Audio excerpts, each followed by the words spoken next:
Pacific ocean हमारी सोच से भी ज्यादा बड़ा है। चिली के साहिल समंदर पर पैसिफिक ओशन में अगर अर्थ के आर पार सुराख भी किया जाए तो तब भी वो सुराख अर्थ की दूसरी साइड पर पैसिफिक ओशन नहीं निकलेगा।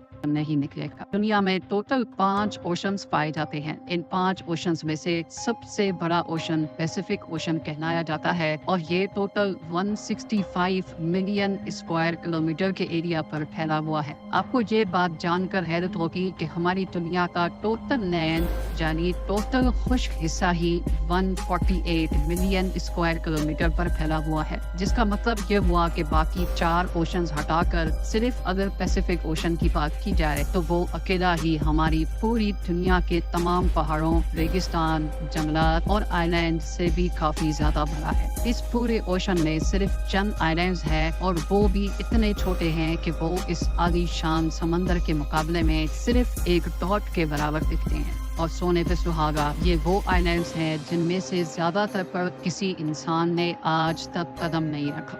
यानी कुल मिलाकर बात की जाए तो अगर कोई शख्स इस पैसिफिक ओशन में गुम हो जाए तो उसको ढूंढने का चांस लगभग ना होने के बराबर है। लेकिन आज आप एक ऐसे इंसान की रियल स्टोरी जानेंगे जो अपनी छोटी सी बोट पर इस पैसिफिक ओशन में गुम गया था, और वो भी सिर्फ 10 या 15 दिनों तक नहीं बल्कि पूरे 438 डेज तक। जी हाँ, इस शख्स ने एक्सीडेंटली एक ऐसा वर्ल्ड रिकॉर्ड बना लिया था जिसको शायद कोई चाहते हुए भी तोड़ना पसंद नहीं करेगा। समंदर में अकेले सबसे ज्यादा वक्त गुजारने का ये वर्ल्ड रिकॉर्ड जोस सल्वाडोर एल्वरिंगा नामी एक शख्स ने बनाया था, जिसने समंदर में पूरे 438 दिन गुजारे और वो भी सिर्फ 7 फुट की छोटी सी बोट पर। लेकिन सवाल ये है कि आखिर 14 महीनों तक खौफनाक समंदर में ये अकेला जिंदा कैसे रहा। लेकिन इससे पहले हम ये जानेंगे कि ये समंदर में गया क्यों था।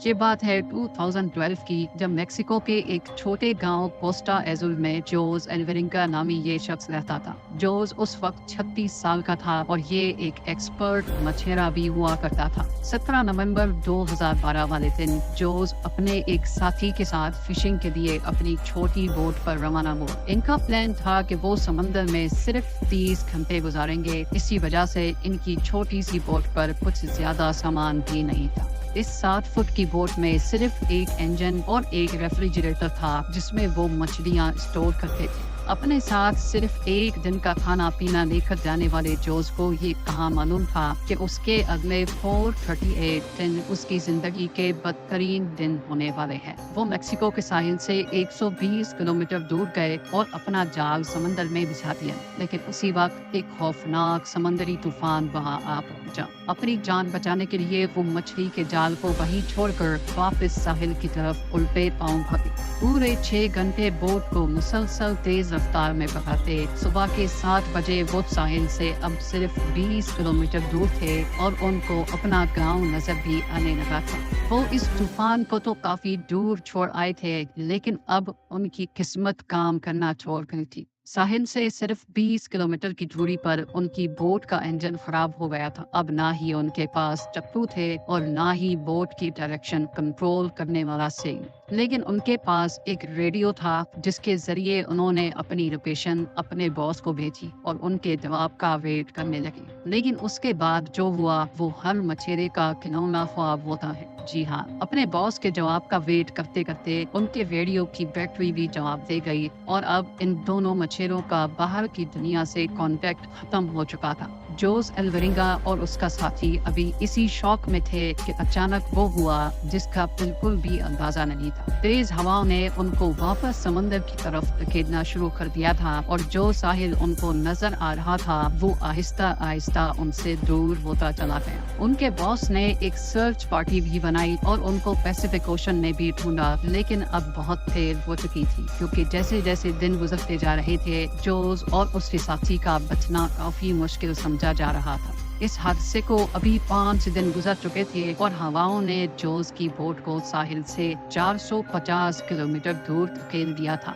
वो समंदर के ऐसे हिस्से में पहुंच चुके थे जहां हर डायरेक्शन में सिर्फ पानी ही पानी नजर आ रहा था। उनको मालूम था कि उनकी बोट इतनी छोटी है कि उसको दूर से भी स्पॉट नहीं किया जा सकता। ना ही उनके पास कोई फ्लेयर गन थी और ना ही वो आग लगाकर धुएं से सिग्नल दे सकते थे। यानी जोस अल्वरिंगा और उसके साथी को अच्छी तरह इल्म हो चुका था कि उनके बचने का चांस अब 1% से भी कम है।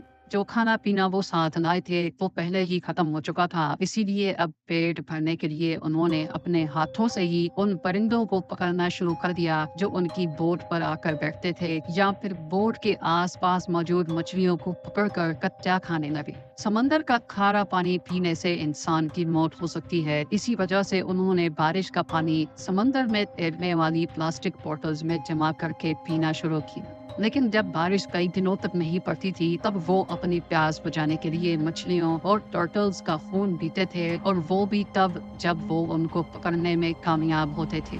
दिन गुजरते गए और फिर महीने। ये दोनों जिस मेंटल टॉर्चर से गुजर रहे थे वो इमेजिन करना भी हमारे लिए मुश्किल है। आखिरकार जोस अल्वरिंगा का साथी ये टॉर्चर बर्दाश्त ना कर सका और 4 महीनों के बाद उसने सुसाइड कर लिया। अब इस छोटी सी बोट पर बात करने के लिए भी जोस के पास कोई नहीं था और वो चारों तरफ घिरे इस समंदर में अकेला जिंदगी गुजारने लगा। मैप में देखा जाए तो एक अंदाजे के मुताबिक अब जोस पैसिफिक ओशन के इस हिस्से में मौजूद था और ये दुनिया का खामोश तरीन हिस्सा माना जाता है, हत्ता कि जहाँ से कार्गो शिप्स भी कभी कभार गुजरती हैं। मेक्सिको के साहिल को छोड़े 6 महीनों से भी ज्यादा हो चुके थे और इस दौरान जोस ने अपने साथी को भी खो दिया था। इसी वजह से वो काफी ज्यादा फ्रस्ट्रेटेड भी हो चुका था। एक दिन जोस को दूर समंदर में एक कार्गो शिप गुजरती दिखाई दी। पिछले 6 महीनों में वो पहली शिप देख रहा था और ये मंजर देखते ही उसकी जिंदा रहने की उम्मीद वापस से जानने लगी। जोस ने कार्गो शिप की तरफ हर तरह के इशारे किए, लेकिन बदकिस्मती से शिप के क्रू को ये छोटी सी बोट नजर नहीं आई और देखते ही देखते उसकी जिंदा रहने की उम्मीदों पर एक बार फिर से पानी फिर गया। इमेजिन करें कि समंदर के बीचों बीच एक दिन मौत से लड़ने के बाद जब आखिरकार जान बचाने का आसरा मिले और वो भी इग्नोर करके चला जाए तो कैसा लगेगा। 11 महीनों के बाद जोस अपनी इस छोटी सी बोट पर 8000 किलोमीटर ट्रेवल कर चुका था। उसके कपड़े भी फट चुके थे और उसके पास खुद को सनलाइट से बचाने के लिए सिर्फ एक अंडर वेस्ट बची थी। आखिरकार वो घड़ी आ ही गई जब किस्मत जोस पर मेहरबान हो गई। 30 जनवरी 2014 को, यानी पूरे 14 महीनों के बाद, जोस ने आसपास पानी में नारियल तैरते देखे। वो समझ गया था कि कोई आइलैंड करीब आ चुका है जहां लगे नारियल दरख्तों से टूटकर पानी में तैर रहे हैं। थोड़ी देर बाद उसको वाकई एक आइलैंड नजर आने लगा। उसको डर था कि ये आइलैंड भी कहीं इससे मिस ना हो जाए, इसी वजह से वो पानी में कूद गया और स्विम करके आइलैंड पर पहुंच गया। पिछले 14 महीनों में जोस ने पहली बार किसी जमीन पर कदम रखा था और जब वो आइलैंड पर पहुंचा तो उसको एक छोटा बीच हाउस दिखाई दिया जिसमें वहां का लोकल मौजूद था। पिछले 438 डेज में जोस का पहली बार किसी और इंसान से कांटेक्ट हुआ था। ये आइलैंड मार्शल आइलैंड्स का एक रिमोट आइलैंड था जिसको इबॉन एटोल कहा जाता है और ये आइलैंड जोस के स्टार्टिंग पॉइंट से 11,000 किलोमीटर दूर है। ये भी जोस की किस्मत थी कि वो समंदर में एक छोटे डॉट जितने आइलैंड के करीब पहुंच गया था, वरना अगर जोस से ये आइलैंड भी मिस हो जाता तो अगला स्टॉप इसका फिलीपींस में होता, जो इस आइलैंड से भी 5,000 किलोमीटर मजीद दूर है। वहां से जोस को वापस अपने घर भेजा गया, जहां पहुंचते ही एक और मुसीबत ने उसको घेर ली। जी हाँ, वापस पहुंचने पर जोस ने 438 डेज के नाम से एक बुक पब्लिश की, लेकिन जोस पर अपने साथी को मारने का इल्जाम लगाकर उस पर केस कर दिया गया। वही साथी जिसने जोस के मुताबिक सुइसाइड